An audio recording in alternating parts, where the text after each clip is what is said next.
story time. I'm going to tell you about the time that Mick Foley, my idol of the Attitude Era, he assaulted me. Yes, assaulted me in the men's room, and I enjoyed every single moment of it. In fact, I asked for it.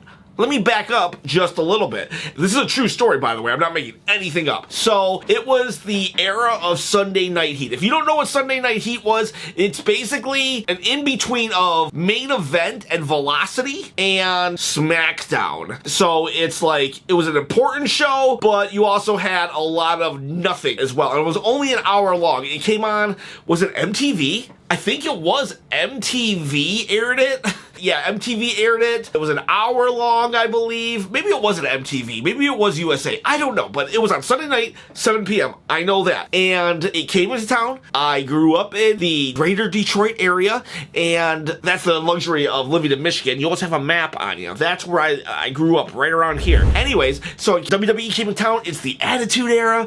Everything's hot. I don't care what it is. You're going to buy a ticket. If WWE comes to town, you're buying a ticket even for a lame Sunday Night Heat episode. But then again, Sunday Night Heat offered some really good gems. You know, you'd get all the big players on it here and there, and in fact, the Game, Triple H, he became the Game on Sunday Night Heat. The interview where I'm the Game, I am the Game, JR, that was on Sunday Night Heat. So Sunday Night Heat wasn't anything to, like, it had some gems. Let's just put it that way. Anyways, I buy a ticket, Sunday Night Heat, I watch it. I don't remember anything.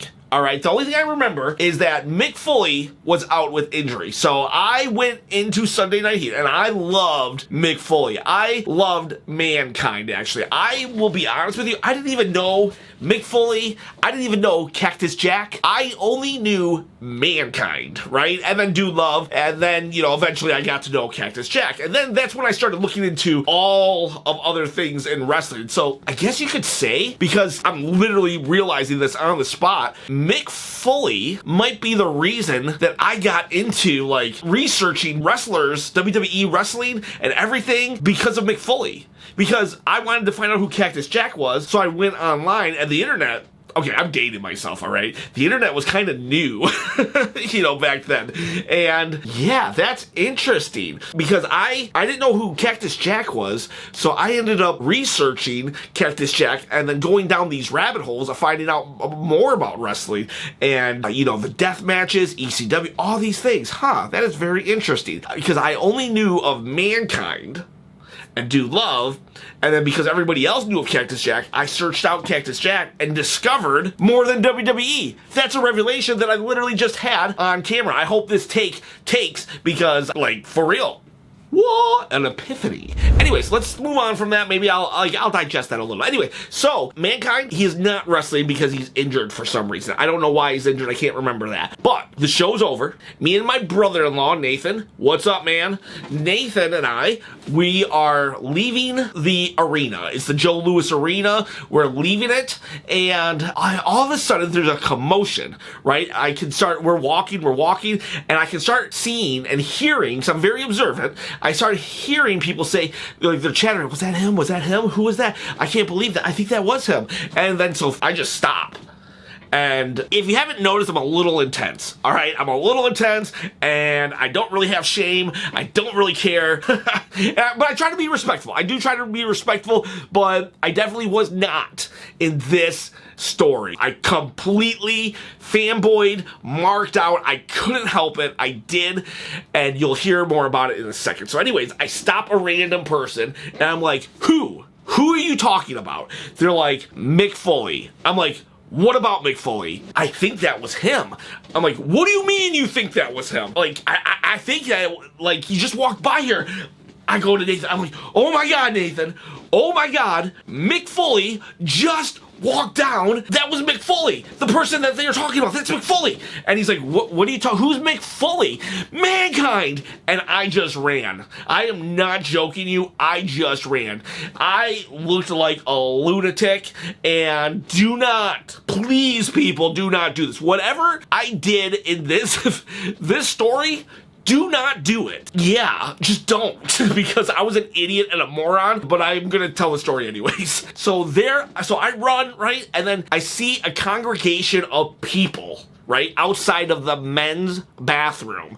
And everybody's like, he's in there. Oh my God, that is him. And I run right to it. I'm like, is he in there? And I point to the bathroom and they're like, yeah, Mick Foley's in there. And I'm like, I just run right into the bathroom, and I run, and there he is. I see his back, right? And he is taking a leak. He's at a urinal, just peed. And I'm like, oh God, I'm horrible. I'm absolutely horrible. I've never done something like this again. I couldn't help it. You guys do not understand how much I loved Mick Foley, and I fully 100%, I apologize, Mick. I am so sorry for doing this. But anyways, let's go back to, let me just tell the story. I'm kind of embarrassed now that I actually say it out loud. I haven't told this story in years. I think I've only told this story like twice even. So anyways, there he is, taking a pee, and I'm like, oh my God, Mick Foley, Mankind, oh my God. And he looks over his shoulder, and there I am, and there's a crowd of people still, actually. There's a crowd of people in the bathroom. Well, maybe about 5 or 6, but they're standing off to the side. Mick's over here peeing, and I'm right here by myself, isolated. And I'm just like, oh my God.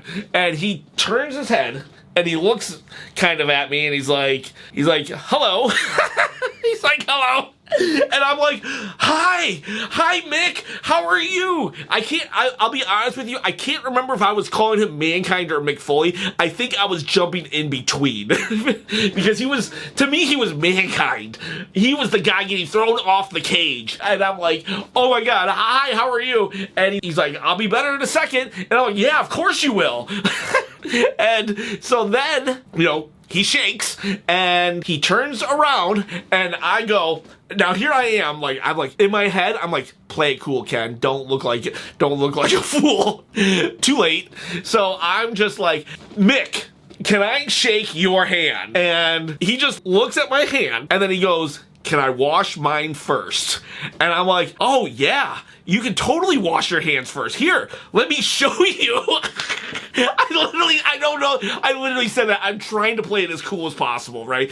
I didn't mind looking like a moron in front of all the people, but now that I'm there with him, I'm trying really hard not to be a fanboy, but I still can't help it. It would be like a Taylor Swift fan meeting Taylor Swift, all right? Maybe you don't find Mick Foley that amazing, but I did. He was my absolute favorite during the Attitude Era for the most part. And then Undertaker, Ministry of Darkness Undertaker was actually up there too, and so was The Rock, Corporate Rock. And, oh man, this is taking me back. Thank you for listening to the story. This is taking me back. I don't even know why I decided to tell you the story tonight. Anyways, so where was home? I'm like, oh yeah, totally. Here's the sink. Here's the sink, you moron. And then, so he's washing his hands. He gets done washing his hands. The moment the water goes off, I'm like, can I shake your hand, Mick? And so he shakes my hand, and I'm like, thank you so much. I love everything about you. Stalker alert, right? So then another guy steps up and he's like, can I take a picture of you? And Mick's like, yes, you can. And so he's about to take a picture, and I'm trying to leave Mick alone, but I'm also still just bursting with joy that I shook Mick Foley's hand, right? And I'm just watching the whole thing, and he's like, you can take a picture. And he's like, would you like me to do the mandible claw? And the guy who was taking the picture was like, yeah, I would like you to do that. And then Mick Foley turns around and he's like, who should I pick? And here I am just I raised my hand. Suddenly I don't want to I have respect. I raise my hand. And he's like, all right, come on. I don't know why he picked me, because I was a psycho. For all he knew, I was going to, steal his hair and try to clone him. But anyways, he picks me, and he's like, come on. And I'm like, thank you. Oh my God, this is awesome. Thank you. And so he's like, I'm going to stick my fingers down your throat. I'm like, yes, that's fine. Do whatever you want. Oh my God, the Joe Louis Arena bathroom. It is so dirty. So then he literally sticks his 2 fingers after he just peed. So his fingers are down my throat, and he did wash his hand. And I'm just trying to pose. I'm like, as he does it, like I'm hurt, but I'm just like smiling like a moron too, so it's like this.